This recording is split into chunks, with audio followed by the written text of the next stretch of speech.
Now this map that you're about to draw is going to come in very handy if you're ever lost in the Middle East. You never know. You never know. All right. And we're going to learn 6 bodies of water, because if you know where the bodies of water in the Middle East, that helps you to find everything else. So here's what I want you to do. I want you to kind of start about the middle of your page.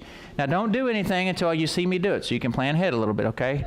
Especially if you have a pen. So you're going to start here. You're going to come down and kind of go over to the side, just like that. Just kind of a nice slope. At the middle of our page?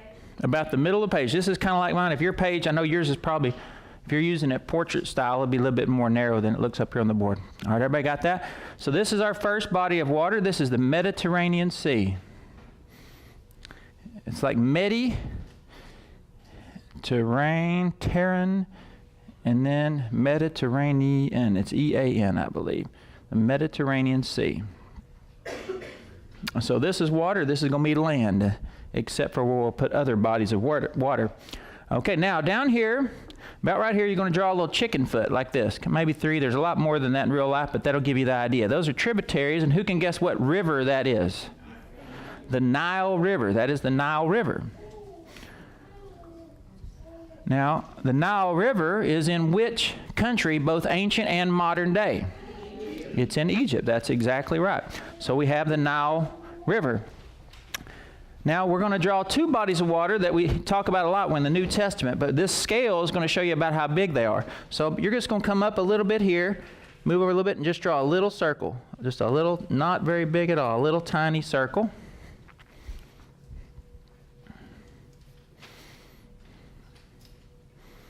And then you're going to draw what's going to be a river. Just draw a straight line. Goes due south here. We'll get my pen turned right.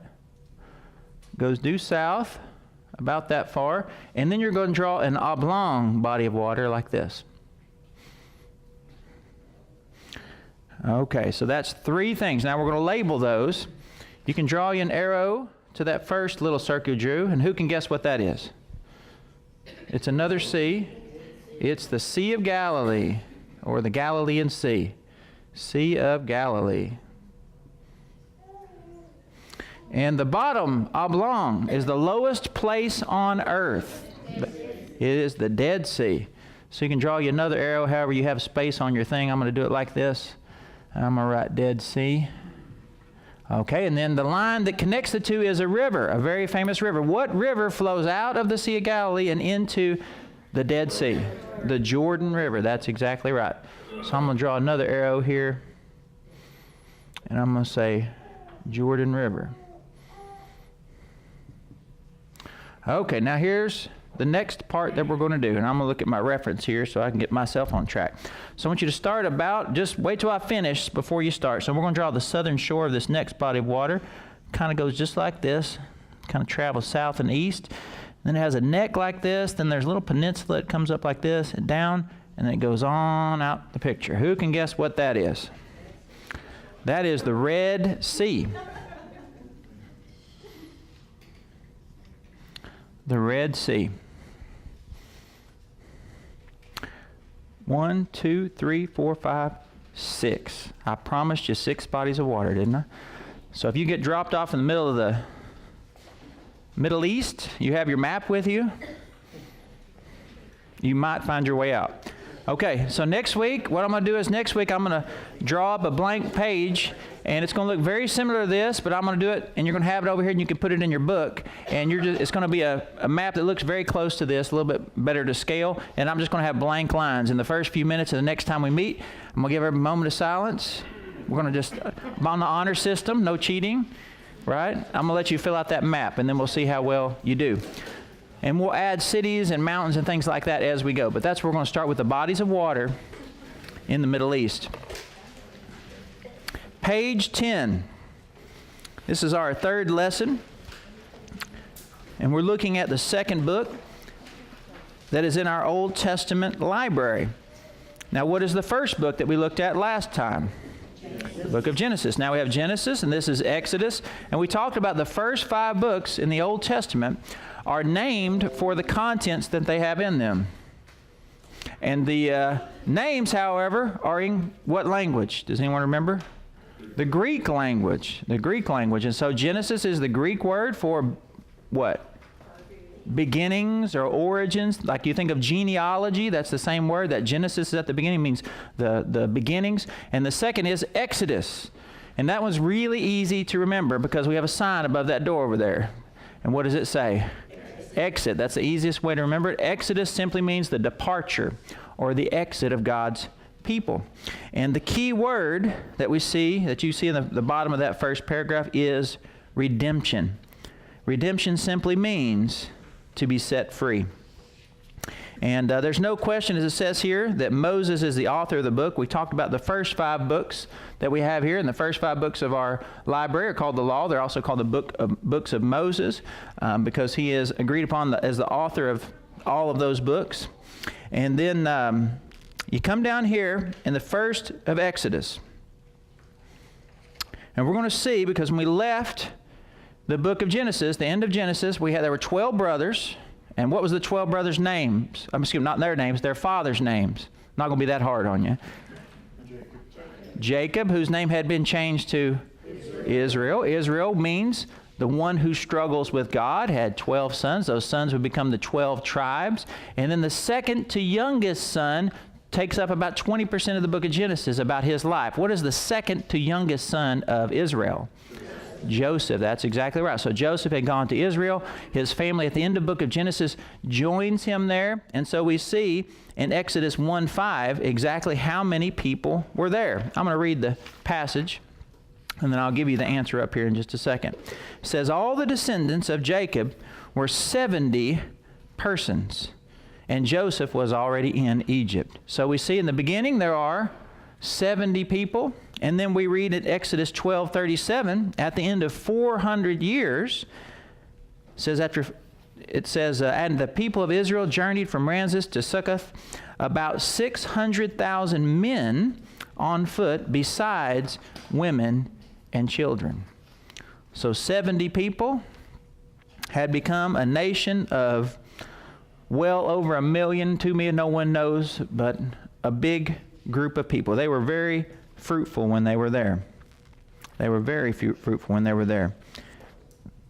Now, you can see here at the bottom of page 10, we're going to have a basic outline. This is probably the best way to see the book of Exodus. It has really 3 parts to the book. The first part, which is the first 18 chapters, has to do with the actual Exodus. That's when God's people are going to leave Egypt. We're going to talk about that a little bit in a second. And then the second is the law, and that has to do with the narrative, the story, when they arrive at a mountain, Mount Sinai, and then they receive something. What do they receive at Mount Sinai? The 10 Commandments, and there'll be laws added on to that, but that's the basic law. That's described in chapters 19 through 24. And then after they receive the 10 Commandments, then it talks about the description of the tabernacle. We're going to talk about and seeing some pictures of that in detail. Now, also, it's not just the tabernacle, by the way. It also organized. Remember, these people left Egypt as slaves, and they had been oppressed, so they weren't allowed to be organized. So these people had never been in an army.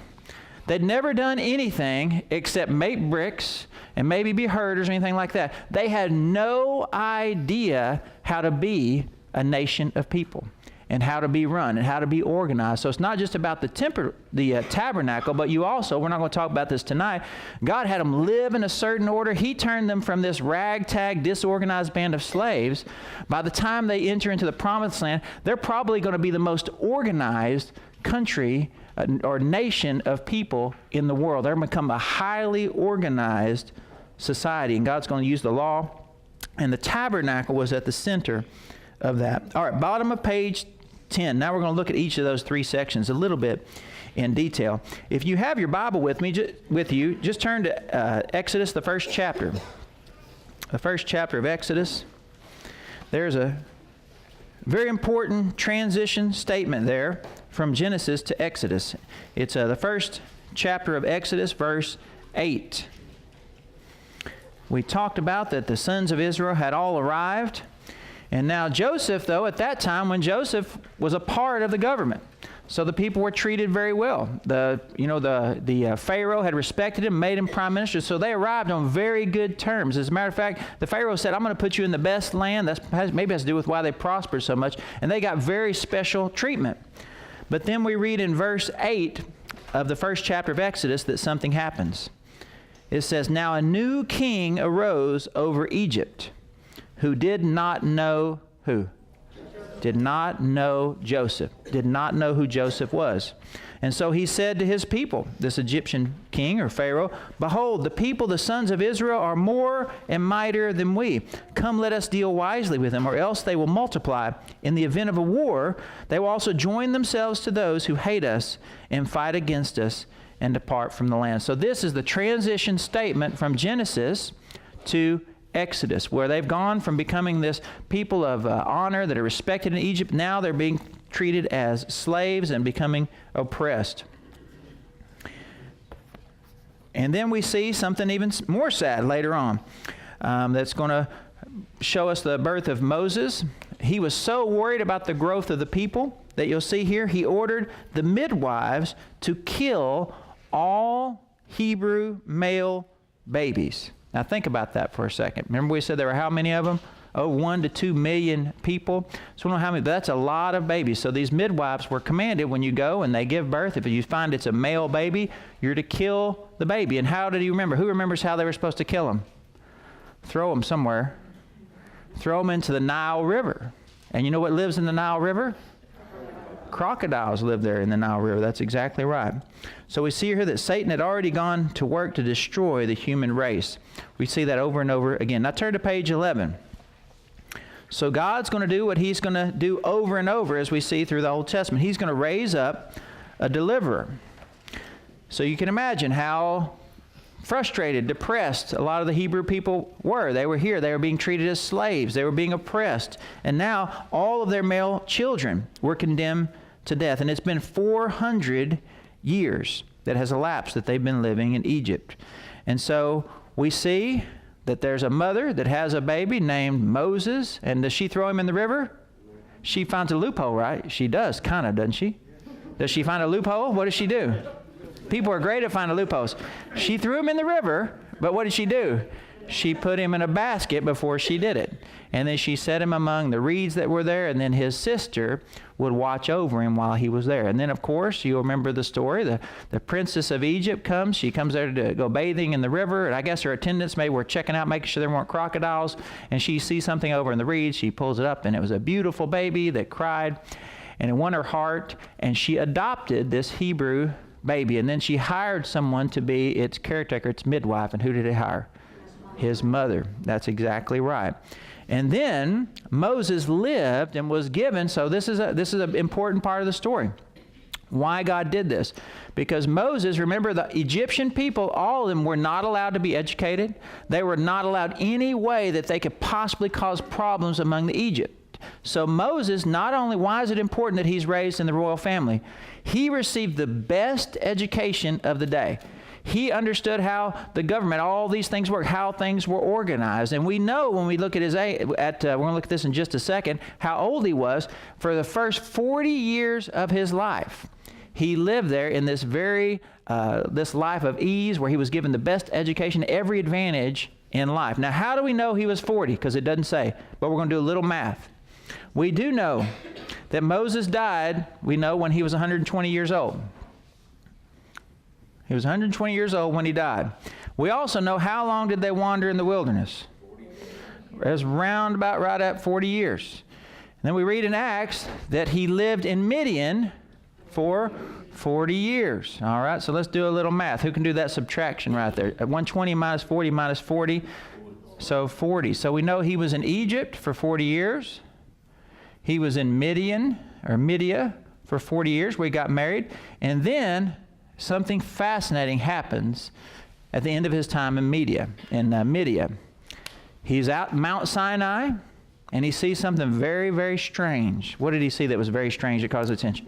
It was a burning bush, a bush that was burning like it was on fire, but it wasn't being consumed. And this becomes the call of Moses. Now, how old was Moses when he received his call? 80 years old. So he was a senior adult. So if you ever think, well, I'm too old, God just can't use me, guess what? Moses didn't receive his call until he was 80 years old, and then his ministry lasted about 40 years. As you can see there, that'll be your next answer, about 40 years. Then Moses goes back into Egypt after making lots of excuses, and then God sends Aaron, his brother, to come help him. And then we see the plagues and the Passover. We're going to talk about those just for a few minutes. That third or fourth paragraph down on page 11. I'm going to read it just to get us started. In these chapters, Moses said to the Pharaoh 7 times, "Let my people go." God wanted his people to be free so they could serve him, but Pharaoh refused to let the Israelites go. Therefore, God sent a series of 10 plagues among the Egyptians. Now, we're not going to go through all the plagues, but the thing that we want to see is we see this process that we've already talked about a little bit. We're going to see God's justice, but God never shows his justice without also showing his mercy and showing a way that a person can be saved. And so the last plague, it's often called the angel of death. Now I want to give you a little bit of information that's not in your book that's really interesting, because 4 times it says that people are going to be killed. The firstborn was going to be killed. In every case, this is what it says: the Lord will go among Egypt. So what really was the picture that was drawn said, the Lord said, I am going to go among the people, and I will slay the oldest born of all the people. But in the 23rd chapter, I'm going to read 23rd verse of the 12th chapter, which I'm going to read all of it. I think maybe I copied and pasted it over here. No, I didn't, but I'll put it over here. This is where we get our idea of the angel of death, even though it says every time. I'll read verse 23. It says, "For the Lord will pass through to smite the Egyptians. And when he sees the blood of the lintel, on the lintel and on the two doorposts, the Lord will pass over the door and will not allow," and then it's translated the destroyer or the angel of death, "will not allow the destroyer to come into your houses to smite you." So we have this really interesting picture, right? So it's not like, if you've seen the Hollywood movie, there's like this thing of smoke, this green smoke. I remember seeing it in the movie, floats around and people shout, "Ah!" That's not what it's like. It said the Lord himself will go among them. But there is this picture, this destroyer, this angel of death, this whatever it is, we're not exactly sure. But the fascinating picture that we have here is that it would come, see the door, and who would cover the door to protect the people? God himself, his spirit would come, and that death, that judgment would pass over the people.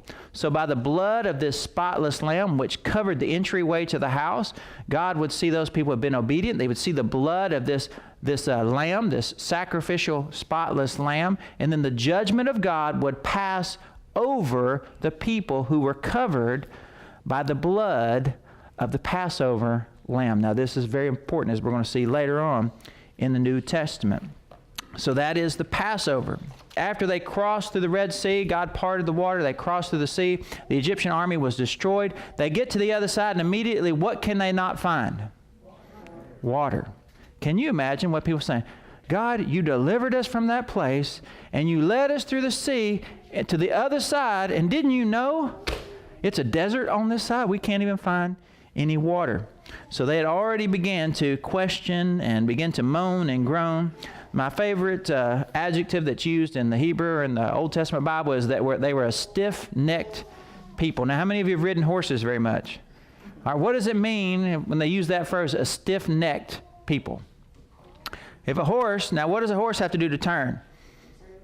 Turn his head. Really, all you control is you pull on his mouth and it hurts a little bit, he turns his head, because a horse will go wherever his head is going. So if you have a stiff-necked horse, what does that mean?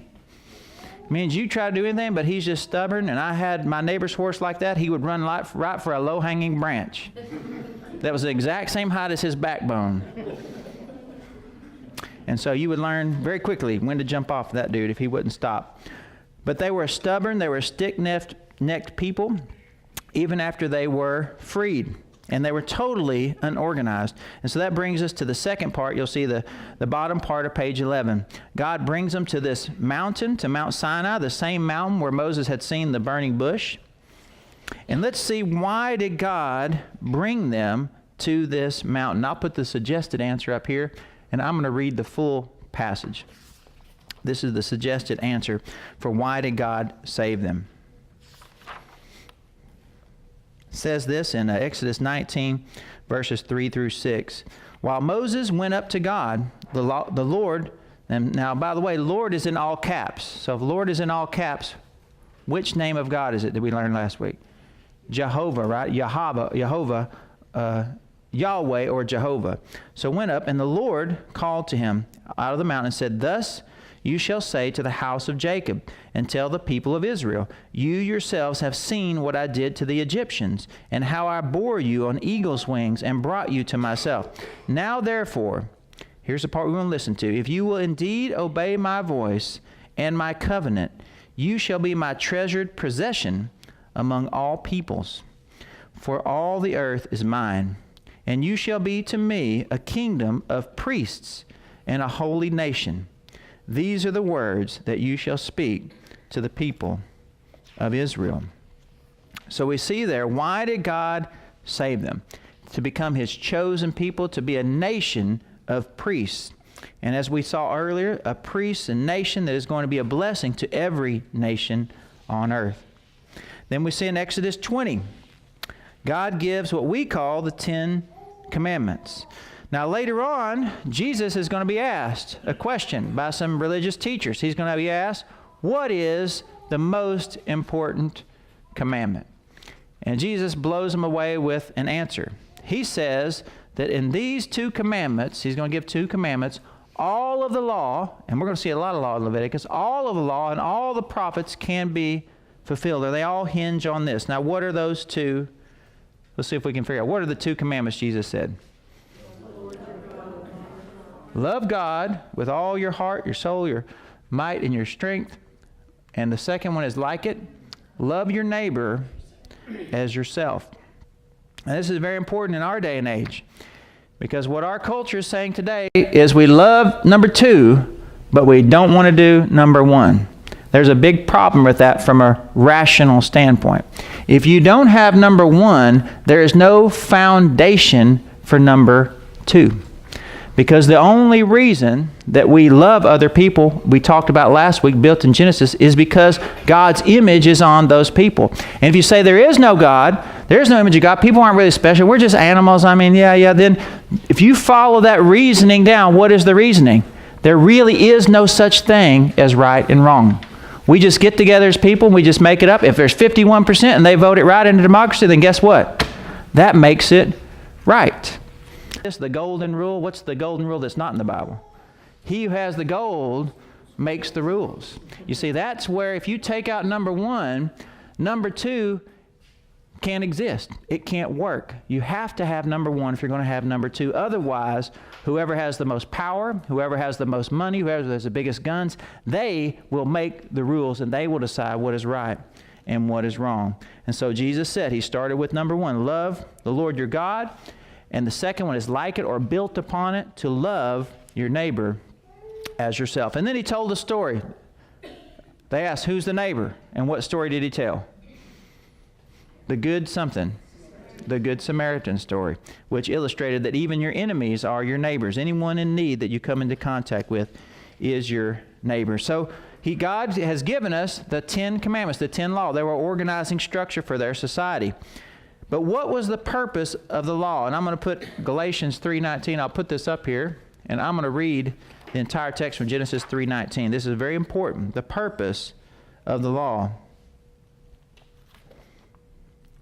Galatians 3:19 through 24. I'm just going to read the 24th verse where it says this. 24th verse. So then, the law was our guardian until Christ came, in order that we might be justified by faith. And so it was to be our schoolmaster or our guardian, our teacher. Another way that I've heard this explained that I really like is that the law is like a doctor. It diagnoses the problem. But does the doctor heal you? No, the doctor can't heal you, right? You have to have some sort of treatment or something like that. So law only diagnoses the problem. It cannot solve the problem. There has to be some treatment for the problem. And that's what Christ came to give, the treatment for the ailment. So law diagnoses the problem that we have, that it is sin, it is rebellion against God, and that we need a remedy. And that remedy came in Jesus Christ. So that's the purpose of the law. And the Old Testament is built upon this law. But the law never solves the problem of sin. Now, top of page 12, the tabernacle. The tabernacle is a very important thing because the tabernacle is going to have a lot of symbolic things. Now, you need to understand the Old Testament is like kindergarten. It's like spiritual kindergarten. And you know, I do a lot of kindergarten stuff, right? Because I'm kind of have that in mind. Kindergarten, you have a lot of object lessons. We're going to see this Sunday. We're going to talk about John 15. Jesus was always using object lessons to teach spiritual truth. And that's what the tabernacle was. Is the tabernacle was a physical picture of things that represented spiritual truth. So what we're going to do is look at that tabernacle real briefly. And I have a picture of it I'm going to flip through because I can't remember where I put it. Okay, I'm going to put that up there in just a second. We're going to come back here. But this is what it says in Exodus 25:8, the purpose of the tabernacle. 25:8, it says this, "And let them make a sanctuary, that I may dwell in their midst, exactly as I show you concerning the pattern of the tabernacle and all of its furniture, so you shall make it." So God has given them instructions for making this tabernacle. Tabernacle simply means dwelling. And they're not just going to make a dwelling, but they're also going to put furniture in it. And each one of the pieces of furniture is going to represent some spiritual truth that we're going to learn about as we go along the way. So now you have if you turn over 2 pages, on page 14, you're going to see that you have a drawing, a sketch of the tabernacle. So we're going to talk about them in order in which they're numbered there. Number 1, 2, 3, 4, 5, and 6. So the first thing I want to point out, let me get to my picture here. I'm going to flip ahead a little bit. I stuck it in there. Let's see here. There it is. Here's a picture. So this is a nice kind of digital drawing of what it looked like. So the first piece, when you walk in the front door, first it faced to the north. So this way is north, kind of that way. This way is west and east and south. So the first thing, the door is on which side? The east door. So now why do most churches put their door on the east side? Did you know that? Usually it doesn't have anything to do with the sun necessarily. It's because it's also the format that God gave for the tabernacle. Kind of an interesting fact, right? So the door's on the east. You come in the east, and the first thing you see here is going to be the brazen altar. And you can see the brazen altar is just a place where you came in with your animal. You were supposed to bring an animal in, and you would pray, and you would confess all your sins of your family, the male would, on that animal, and then you would kill that animal. And they would catch some of the blood, and then that animal would be sacrificed in a certain way onto this brazen altar, which was right there. And so that represented, something has to die because of my sin. And something dies, the Bible we're going to learn in Leviticus, it says the life is in the blood. And it's only through the spilling of blood that sin can be forgiven. So we see a picture of that in this first piece of furniture as you enter into the Holy of Holies. The altar of the burnt offering. And then we see a second piece as you go on in. You're going to see the brazen laver or the bronze laver. And laver just means wash basin. It's like lavatory. We have that same word. In Spanish, lavar means to wash. That's where the word comes from. So it just means to wash. So before any of the priests, Aaron and his sons, could go into the main part of the tabernacle, we'll be talking about in just a second, they had to wash their hands and their face, and they developed a whole ritual. They would have that actually outside, but before only the priests could go inside of the Holy of Holies and the holy place. And so they had to stop this brazen altar. And this gave an object lesson to people, right? God's trying to teach an object lesson about sin. First of all, because of your sin, blood has to be spilt. Something has to die. That picture of death that we talked about, of separation. The second thing is that before you can come into the presence of God, what do you have to do? You have to be cleansed. You have to be washed. And that's what the second thing represented. And then after washing, the next place you would go into, which is right here, was just called the holy place. Now the holy place could only be entered by certain people, by the priests. And once you got inside of there, there were 3 pieces of furniture. Now you can see these on your drawing there, and you can't see them very clearly here. Let's see, I thought they had a picture of them somewhere. And by the way, this gives you an idea of how big it is right there compared to a football field. That's the tabernacle, and that's an American football field. So you have to look in your drawing to see the actual pictures of the thing. But the first thing is it's like a candelabra, which is called, it's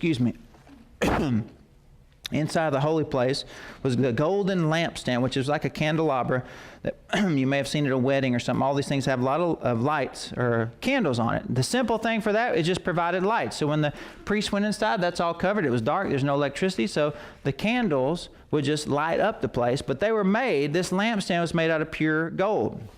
If you turn on the top of page 13, it was made out of pure talent of gold. Now, a talent of gold weighs, as it says there at the top of page 13, 94 pounds. That's a lot of gold. You would not want to pick that up and move it around very much, would you? Now, you can tell this is a little bit of a dated book. It says if an ounce of gold was $450. Okay, I just happened to look it up today. The price of gold today is like $1,275. So we're going to adjust our math a little bit. So 94 pounds. And how many ounces are in a pound? 16. And I did this on a calculator, so don't be too impressed. So 94 times 16, that's 1,504 ounces. 1,504 ounces. And then, what did I say the price of gold was? We're going to say $1,250 for easy math. So it's per ounce, $1,250. Okay. I'll give you a second so you can do that in your head. There you go, $1,880,000. $1,880,000. Yeah.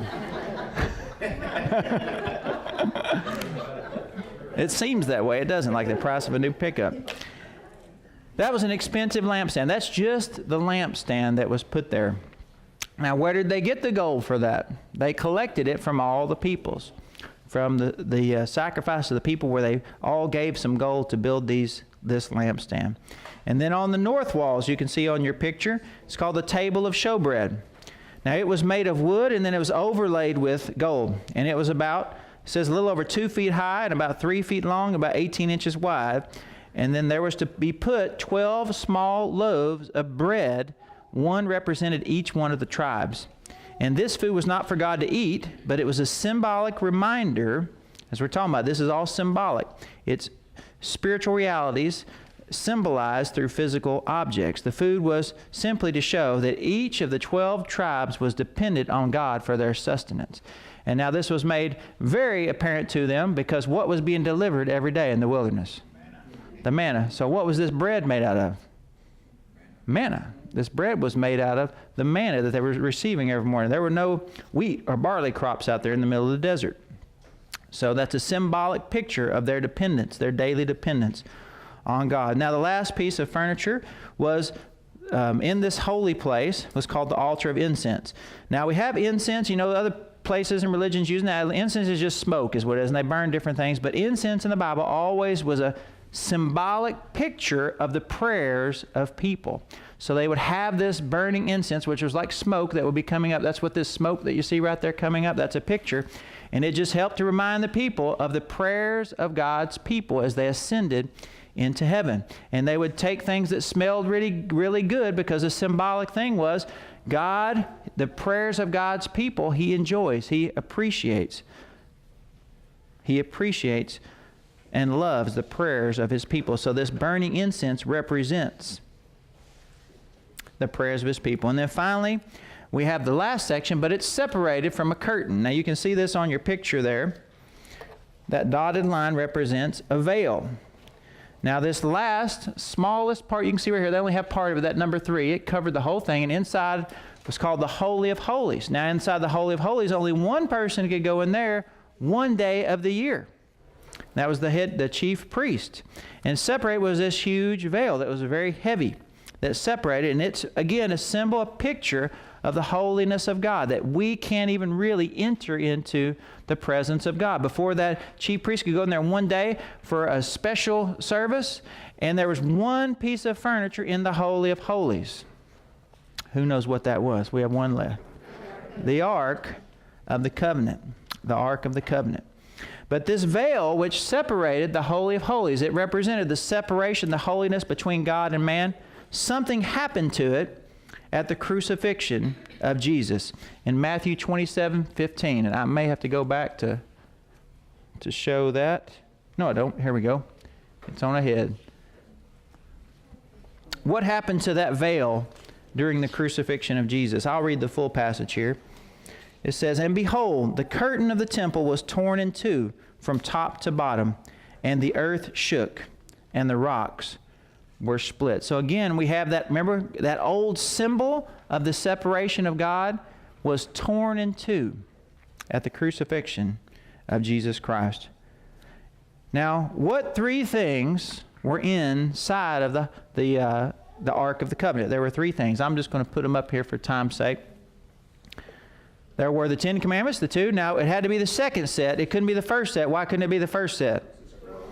Moses had a little bit of an anger problem sometimes, and it came out every now and then. And it came out the first time he came down, he threw down those tablets and broke them. So then they had to go back up and get the second set, and those were put inside of there. And then there was another thing that was put in here, and that was Aaron's rod, which you see right here that budded. We'll talk a little bit more about that later. And then we also see a pot of what? Manna. A pot of that manna. Now, yes. Could you briefly go over what manna is? Yep, I was just about to do that. So manna is simply a Hebrew word that means, what is it? That's all the word is. It means, what is it? It's not even a name really for anything. So when God told them to go out in the morning and you were going to find this stuff that you could make into food, and they tried to describe it, but they had never seen it before and never saw it after that. It was a special, miraculous thing that God provided for them in the desert that just kind of fell like dew on the ground, and you could collect it. Honestly, when I imagine it, when I read it, it kind of imagines me like little pieces of styrofoam is kind of what I imagine that it was like, that you could kind of collect, and then you could make loaves of bread out of it. Now, it only lasted one day, so you only collected enough food for your family for one day. If you collected more than enough for one day, do you remember what happened to it? It would go spoil, and it have worms, have all kinds of things in it. But there was one day of the week when you could get 2 days worth of manna. That was on Friday, because Saturday was the Sabbath, and because God had rested on the seventh day of creation and made that day holy, on the seventh day, on the sixth day, on Friday, they would collect enough of that manna so they could cook enough food for Friday and also for Saturday, for the Sabbath day, so that they could rest. And then one day of the year, it was called the Day of Atonement. It says here at the bottom, it talks about the angels and the pictures of the Ark of the Covenant. The high priest would sprinkle the blood and ask for the forgiveness of sins for all the people. Now, we have a final atonement. We don't use a tabernacle anymore. Did you know Hebrews, they don't do this day either because they don't have their temple. So the temple's been destroyed, so they don't do this practice since the temple was destroyed. But if you've ever been in a Muslim country, Muslims have a couple of days that they sacrifice. They still sacrifice animals, but as Christians, we don't sacrifice animals because Jesus was our final atonement. Here's what it says in Romans 5, verses 6 through 14. There's a summary of it up there, but I'm going to read the full passage. As Paul explains Jesus' atonement like this. He says, "For while we were still weak, at the right time, Christ died for the ungodly. For one will scarcely die for a righteous person, though perhaps for a good person one would dare even to die. But God shows His love for us in that while we were still sinners, Christ died for us. Since, therefore, we have now been justified by His blood," that is atoned for, "we have been justified by His blood, much more shall we be saved by Him from the wrath of God. For if while we were enemies, we were reconciled to God by the death of His Son, much more, now that we are reconciled, shall we be saved by His life. More than that, we also rejoice in God through our Lord Jesus Christ, through whom we have now received reconciliation," or through whom we have received atonement. So this tabernacle, as I said, when you look and you study, and it is fascinating to learn about, but you really have to see it. It is physical objects that God gave as symbols of spiritual realities and prophecies of what would come that would be fulfilled in Jesus Christ. All right, any questions? And don't forget about you just have to study your map that you made. Yes. Let me go back. I stuck that map in the wrong place. There we go. Sorry, I skipped over that.